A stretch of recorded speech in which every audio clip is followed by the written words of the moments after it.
Well, good morning or good evening, church family, whenever you're watching this. Glad to be here with you in your living room or in your computer room or wherever it is that you're watching this. We have had an interesting week last week here in Grants with all of the ruckus caused by our city trying to open and all those different things. I'm not getting on one side or the other. No, I'm not making a political statement. It just was rather interesting in our city with everything that was going on. I know that many of us are tired of being cooped up at home, having to do homeschool with our kids, but there's only, a couple weeks left of homeschool. That's good news for all of us who are trying to help our kids with school. And hopefully we're coming to an end of this stay-at-home order. And hopefully mid-May or end of May, we'll be able to start meeting together as a church. Again, we will let you know as soon as we decide that that's what we're going to do. It is going to look a little different, but we are really excited to try to get back together as a church. So let's have a prayer, and we'll get started in with our message today. God, we come before you, and Lord, I know that there are just so many people struggling right now. Lord, there's so many people sick, so many people dealing with loss of life and loss of health and other various losses, loss of freedom. God, we just, we're struggling. We just ask again that you would intervene and that you would act. And Father, I just want to pray that you would guide our time in your word today. It's in your Son's name that we pray. Amen. Well, there's a popular phrase that has come out in the last few years. At least I've only noticed it in the last few years. It may be something that's been going on for a lot longer than just the last few years.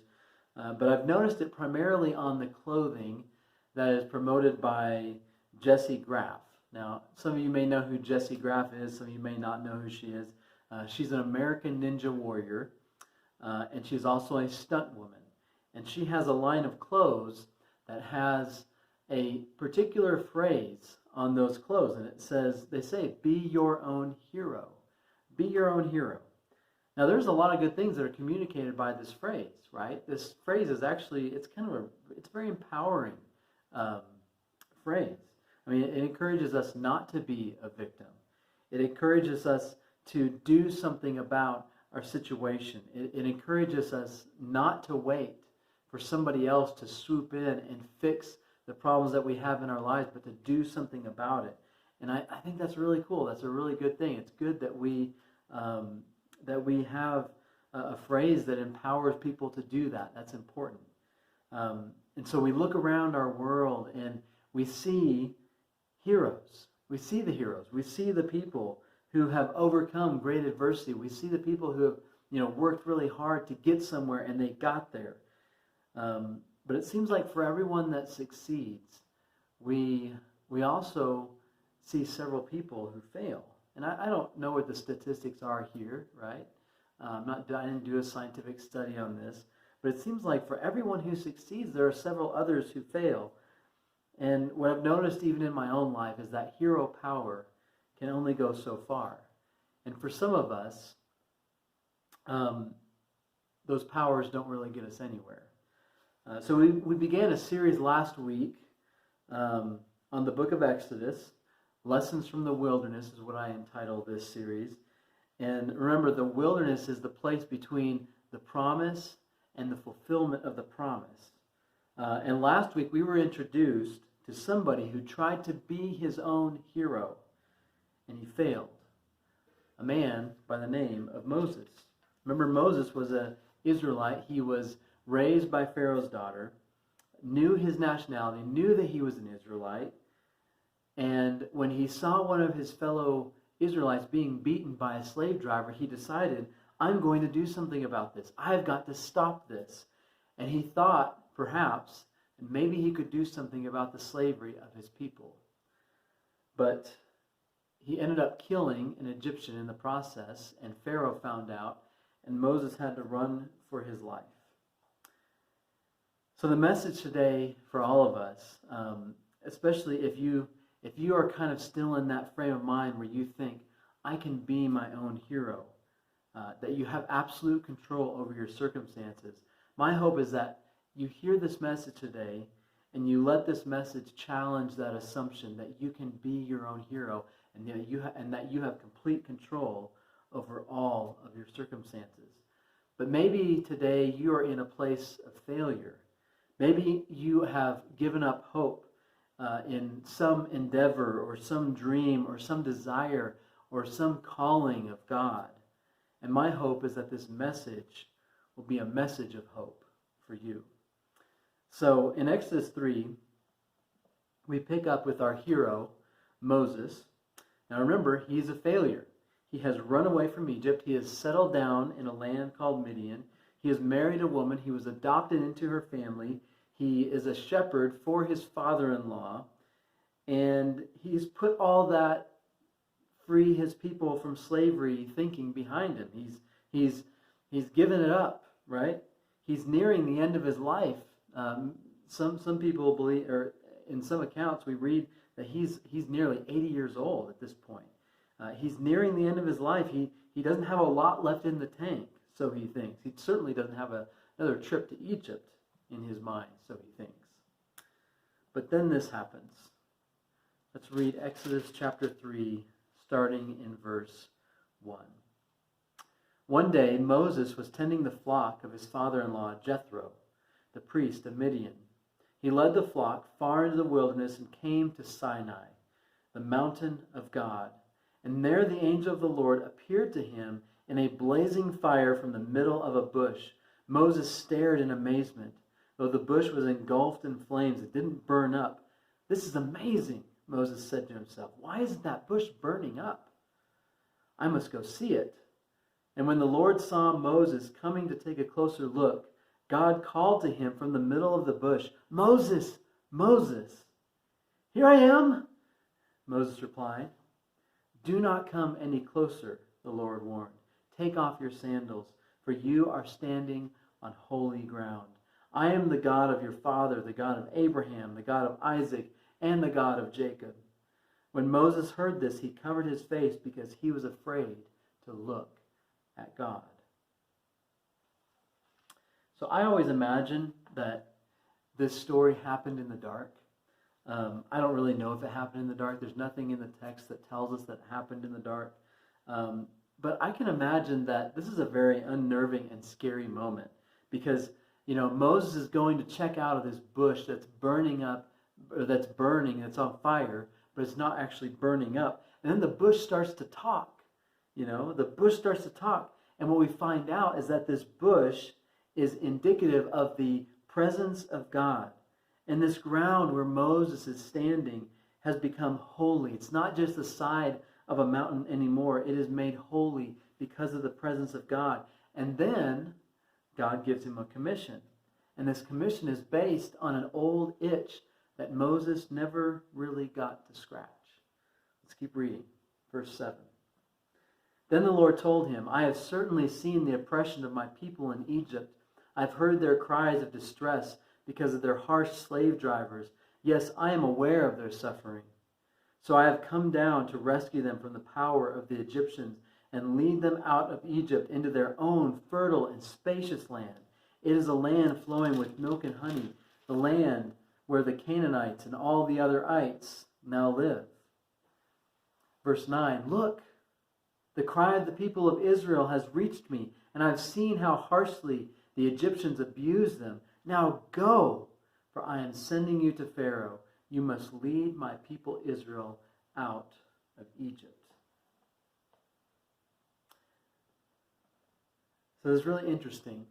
We see that God commissions Moses to go and lead his people out of Israel. And we are reminded again of what we saw last week at the end of chapter 2, is that we have a God who sees. We have a God who cares. We have a God who acts. And we have a God who keeps his promises. He promised that his people would have their own land, that it would be a land flowing with milk and honey. He promised that they would be a nation, that they would be plentiful, there would be many of them. He promised that they would be a blessing to all people. But all Moses can think about while he's standing on this holy ground is how much of a failure he has been.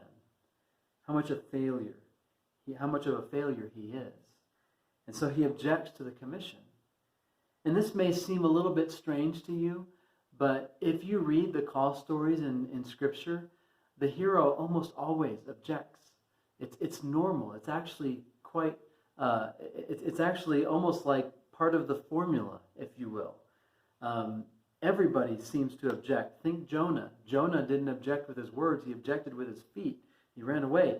Gideon did object with his words. When Gideon was called to be a great hero for God, a great warrior for God, Gideon said, I'm not anybody that can do what you're calling me to do. I'm part of the smallest tribe in all of Israel.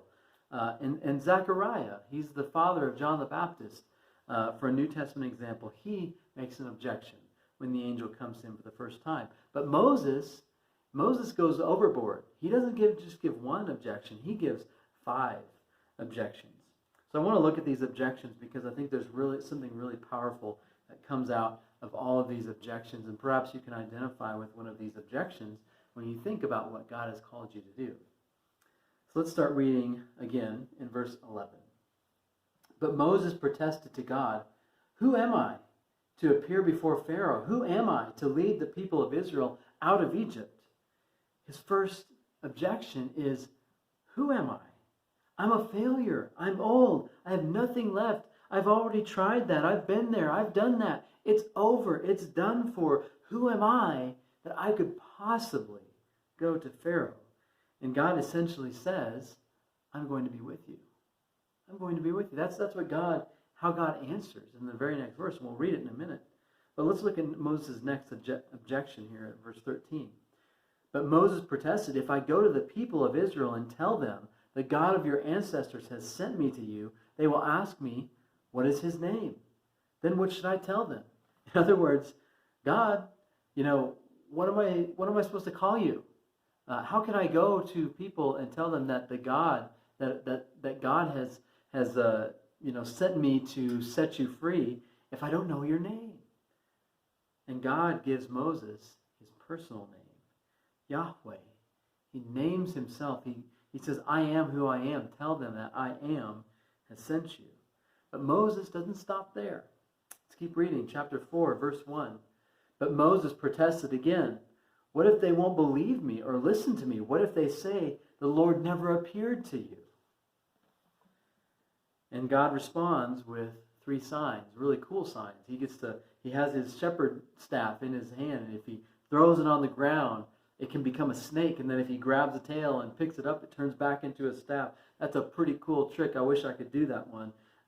He can also stick his hand inside his cloak, pull it out, and it becomes, just filled with leprosy. Then he sticks it back in and pulls it out, and it becomes clean without leprosy. It becomes whole with no leprosy on it. And the final trick, the final magic that God gives him is to go and scoop some water out of the Nile River and pour it onto the ground, and it turns into blood. And so those are really cool signs that God gives Moses to do. And he says, that's how you'll convince them that I sent you. But Moses doesn't stop there. He continues. Verse 10 of chapter 4. But Moses pleaded with the Lord, "O Lord, I am not very good with words. I never have been, and I'm not now. Even though you have spoken to me, I get tongue-tied, and my words get tangled." Now, there's some scholars who believe that Moses might actually have a speech impediment of some sort, because later on, in just a moment, God acknowledges that Moses doesn't speak the best, so he's going to send his brother Aaron to speak for him. I don't know. That's reading into it a little bit. But God responds when Moses says, "I can't speak well." God says, "Who made your tongue? I did. And guess what, Moses? I will be with you as you speak." Do you think that I would call you to do something that you can't do? And finally, we get to the bottom line of Moses' objections. Chapter 4, verse 13. But Moses again pleaded, "Lord, please send anyone else." I love the way the New Living Translation puts it here. Some other translations would say, send someone else. But Moses is like, send anyone else. Anyone but me. I mean, Moses is no Isaiah. Isaiah is, here am I, send me. And Moses is like, as we read back in chapter 3, here am I, send him. Send someone else. Send anyone else. But God's response is, guess what, Moses? You're still going. I will send someone else. Aaron is on his way to meet you, even as we speak. But you are still going. And so Moses agrees to go. I want to go back to Moses' first objection. And I want to read the objection along with God's response. Because I think that this is really important for us to grasp in the midst of this. So let's go back to chapter 3, verse 11 and 12. But Moses protested to God, "Who am I to appear before Pharaoh? Who am I to lead the people of Israel out of Egypt?" Listen to God's answer. This is awesome. God answered, "I will be with you. And that is your sign, that I am the one who has sent you. And this is your sign, that I am the one who has sent you. When you have brought the people out of Egypt, you will worship God at this very mountain, Mount Sinai, or Mount Horeb. I am with you. I am with you." This is basically God's response to every objection. He asks, "Who am I?" And God says, "I'm with you." And he says, "Well, who are you?" Well, guess what? I am the God of your ancestors. My name, my personal name is Yahweh. And guess what? I am with you. Whenever I think about this, I think about my time in college. And I had several professors who would they wanted us to call them Dr. So-and-so, right? Dr. So-and-so. But I had one professor who said, "Call me by my first name." And it kind of communicated this idea that, guess what? I'm with you. I'm giving you my first name. I'm giving you my personal name. I am here for you. I'm not just your professor. I'm not just your instructor. I am your friend as well. And this is kind of the way it goes with God here in the second one when Moses says, "Who are you?" And God gives him his personal name. In other words, God says, "Call me by my real name." Not just the God of your ancestors, but Yahweh. I am with you. And what if they don't believe me? Moses says, "Well, I'm going to be with you. I'm going to empower you to do some amazing signs." Well, God, I can't speak well. And God says, "Look, I gave you your tongue. I know what you can and can't do. I will be with you as you speak." God, send someone else. "Oh no, Moses, you're not getting out of it that easy. I will send someone else, but guess what? You're going to, because I am with you." And I think that we need to hear this today. Whatever God has called you to do, He will be with you. Wherever you are, when you are in the wilderness, when you're in the difficult place, when you're in the place of failure, when you're in the place of isolation, when you are alone in the world, God is with you. And here's what I've noticed, is that whenever I try to answer God's call with my own power, I never have enough. I'm never sufficient. But guess what? When God is the answer, when it comes to my need for Him, when it comes to His calling, I will never be in want. And this is so important to remember in the space between the promise and the fulfillment of the promise. It is so important to remember that God's presence is enough. Because here's the thing, when we are in the wilderness, we're going to have moments where God is obviously present, right? We're going to have moments on Mount Sinai. We're going to have moments where His presence is palpably felt, right? But then there are also going to be times of failure. There's going to be times when we feel lost. There's going to be times when it's hard to find God. But the answer is God. You see, this time in between the promise and the fulfillment of the promise It doesn't always look nice. It doesn't always look pretty. Sometimes people disagree with us. Sometimes people grumble against us. Sometimes we make the wrong choice.